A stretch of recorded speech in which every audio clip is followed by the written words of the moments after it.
Hello, and thanks for joining us for this edition of the Newsfeed. I'm Brandon Almanestiano. April 16th is a day in which we remember and unite as Hokies in the New River Valley.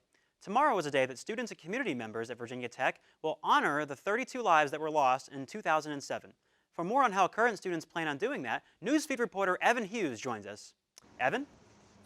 Brandon, 14 years ago, the great Nikki Giovanni said, quote, "We are the Hokies. We will prevail. We are Virginia Tech." Those words still speak volumes about how students across campus continue to remember and honor the 32 lives that were tragically lost 14 years ago on April 16th. Just outside of Burris Hall lies the April 16th memorial that honors the 32 Hokies. With the 14th anniversary coming tomorrow, students continue to honor them at this site. When you come by the memorial, there are pamphlets that you can pick up called April 16th Memorial, We Remember. There's a lot of great information in these, but one of the most important things is the first page called We Remember Them. What an impactful line at the end that says, "So as long as we live, they too shall live, for they are part of us as we remember them." Remembering is something that the student body continues to do here at Virginia Tech. I spent a lot of time last year looking at the library archives, just looking at all of the different, whether it was posters or flags or just nice gifts that people from all across the country, all across the world sent to Virginia Tech. The Corps of Cadets will guard the memorial beginning today through Saturday and will take 32 shifts in doing so. Other community members do unique things to pay their respects. For me, usually there's a great story or article that Chris Fowler wrote shortly after April 16 in 2007. That's on the ESPN website. I have that bookmarked and I usually go back and read it every year.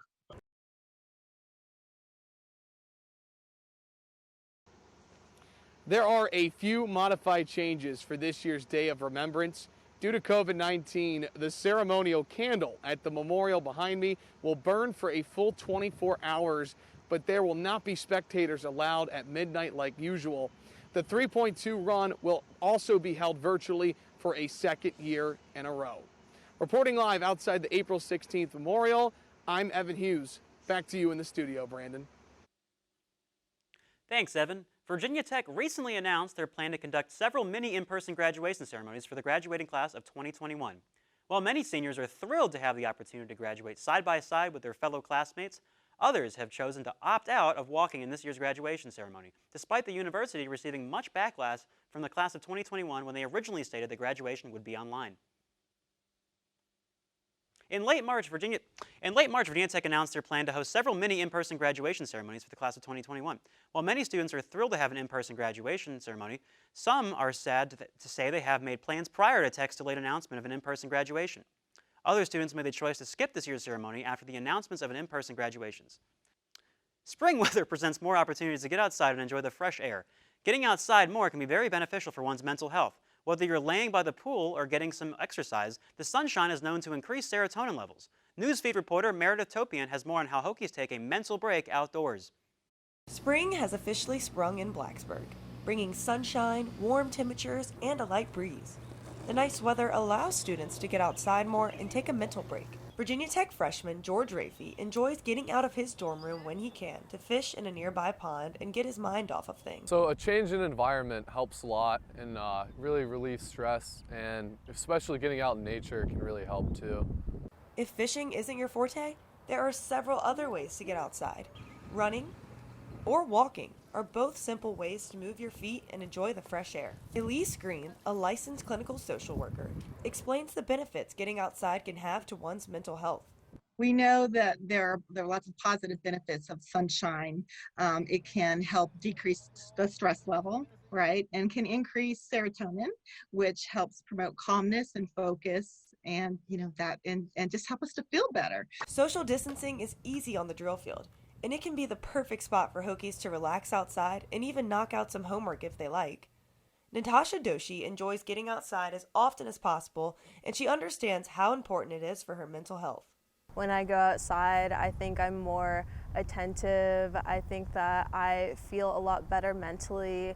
having gone outside and just taken a break from all my daily activities. Carving time out of your day to take a mental break is important, especially in these trying times. Reporting in Blacksburg, this is Meredith Topian for the Newsfeed. I would love to ride my bike, but it is too tired. Fortunately for those who aren't as tiresome, who wish to live in their lives in a new gear, Blacksburg's very own bike park opened up a brand new biking trail. This trail is among 2 other trails, and all of which are open to the public to enjoy. Located at the Heritage Community Park and Natural Area is the bike park and gateway trail where bikers and hikers alike go to enjoy their time outdoors. Within this mountain biking skills park lies 3 trails for bikers to enjoy depending on their skill levels: a beginner trail, an intermediate trail, and a brand new Black Diamond Trail. The Black Diamond Trail is full of creative obstacles and is now open for public usage. Trail builder Michael Carnegie explains more about the brand new Black Diamond Trail. There's 3 different lines out here. The most recent one is this rock garden. Again, it's about 200 linear feet. It's a bunch of undulating rock, bumpy. It's a little bit of drop so you can feel those compressions of the suspension on the bikes. This trail offers significant training to bikers looking for a challenge. Regardless, no matter what trail you choose, whether it's beginner, intermediate, or Black Diamond, the mountain bike park is here for all thrill seekers who think they can handle it. Over the last few weeks, Virginia Tech has gradually added new amenities to its COVID isolation dorm on campus. Virginia Tech Housing has added several new features to the new Hall West dorm to make students stay a little more comfortable. The new system has added both creature comforts and mental well-being support programs for the temporary residents. With more on this story is Newsfeed reporter Patrick Cunningham. After a fall semester filled with frustrated students in quarantine, Virginia Tech decided to make some additions to the isolation dorms. The new features for the residents include a fenced-off outdoor area where students can reserve times online for an opportunity to leave their rooms. Dr. Martha Glass, Assistant Vice President for Administration and Student Affairs at Virginia Tech, used recommendations from the Department of Health for the space. But they included things like the COVID courtyard, so creating a space, and that was actually came from the Virginia Department of Health that said that we could create outdoor space for students. Besides physical amenities, the school also implemented a support system where each student has a daily check-in with another member of the community. I think we've had some students develop some pretty close relationships with their advocates and, send them thank you cards when they've left, or just a text saying thanks so much for taking care of me, or a note from their parents. And so it's really been pretty positive. Students like Matthew Beneventano appreciated the check-ins when he was in isolation back in February. It was good for the first few times, but then it got kind of repetitive. But it was good to have that person on your side the whole time. If I wanted to talk to them, they were always there to help me out with that. With the end of the school year approaching, Virginia Tech looks to finalize plans for isolation in the summer and the fall. Reporting from Virginia Tech, I'm Patrick Cunningham. Just ahead on the news feed, after 19 months of renovation and a $20 million budget, the performance and fuel bars open to Virginia Tech student athletes. That story and more after this break.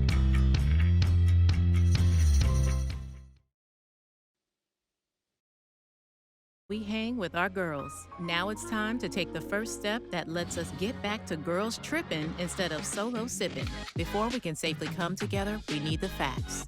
As COVID-19 vaccines become available, you may have questions. Should I get it? Is it safe? Should I wait? It's smart to question. Now get the facts at getvaccineanswers.org so you can make an informed decision when vaccines are available to you.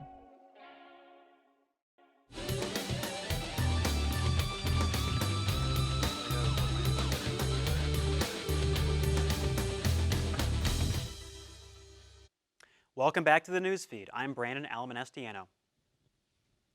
Nursing home facilities in the New River Valley are finally reopening after more than a year of being closed due to the pandemic. The decision came after lowered COVID-19 numbers in the region, but reopening still presents many challenges. All facilities now require visitors to schedule an appointment. Visitors must also have their temperature checked, put on a gown, and fill out a questionnaire upon arrival. Additionally, visitations can no longer take place in facility family rooms since they are currently being used as storage closets for the supplies needed to reopen. The check-in process and surge of appointments has made running a nursing facility difficult for many administrators.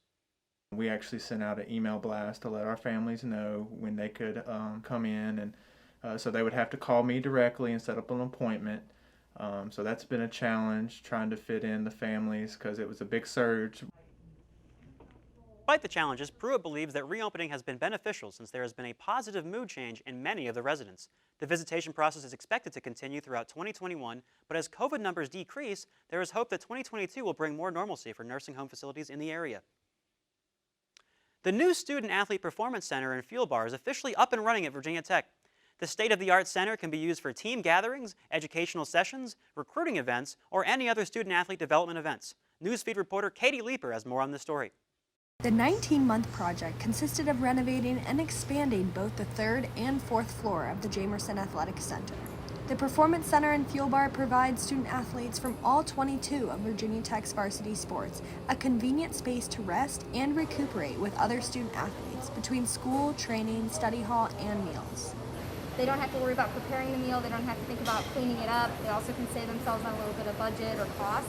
And then I know that a lot of the athletes enjoy being around other athletes. Coordinator of Sports Nutrition, Alex Picard, and Director of Football Sports Nutrition, Carly Harris, collaborate with the head chef to create the daily menus. We kind of decide what we want to see our athletes fed, and then we allow our chef to kind of take his expertise on building that menu, making it really yummy and delicious for our student athletes. The new Performance Center and Fuel Bar not only provides student athletes a place to eat nutritious meals, it demonstrates Virginia Tech's commitment to PROSM and serving student athletes both on and off the field. You know, our student athletes are committed to maintaining that high academic and athletic performance, and then also, you know, we are committed as a department to make sure that we're serving them and we're providing every opportunity for them to be successful. Director of Student Athlete Development, Raina Gilbert Lowry, shared the importance of the multi-purpose space. We're always trying to compete at the highest level, not just at Virginia Tech, but with across the Atlantic Coast Conference and other Power 5 institutions. The $20 million renovation and expansion project was made possible thanks to the generosity of an alumni couple. Reporting for the Newsfeed, I'm Katie Leeper. Back to you in the studio. Do you want to know where your meat comes from? If so, the Virginia Tech School of Agriculture has the answer. The Virginia Tech Meat Center is a great alternative to purchasing your favorite meats at a chain grocery store. Undergraduate students are hired to help raise animals and prepare the meat for retail. The center sells a variety of meats, including beef, pork, and poultry. Scenario, right? So we do everything here in-house, which is our student labor force is able to work together to harvest the animals in a humane, inspected facility. Depending on the product being made at the time, meat can be smoked or cured. Due to COVID-19, the storefront is not open for in-person shopping. All orders must be placed on their website, and you can schedule pickup when it becomes available. The Virginia Tech therapy dogs are staple faces at the university and offer animal-assisted therapy to Hokies who prefer a furry friend during being with them during sessions at Cook Counseling. Their lives have changed, just like ours, due to the pandemic.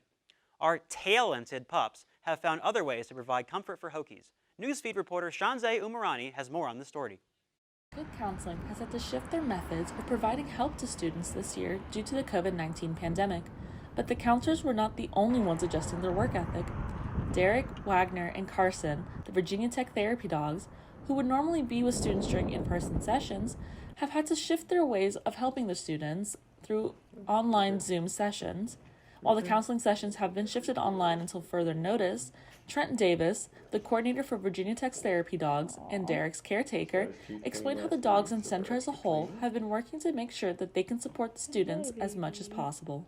It's been a little bit harder, obviously, because, dogs, we were originally, touching these animals, and then, like, I'm doing this. This feels good to have both hands on Derek. It feels better than one hand. His ears are soft.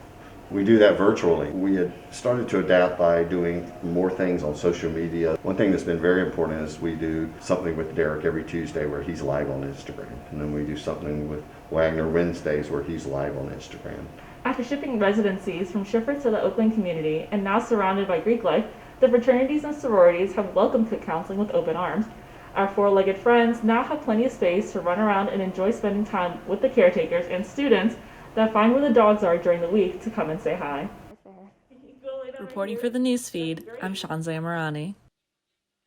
That will wrap up this edition of the Newsfeed. If you have a story idea for us, let us know. Send us an email at thenewsfeednrv@gmail.com. And as always, you can also connect with the Newsfeed on Facebook and Twitter. Thank you for watching. I'm Brandon Alamanestiano.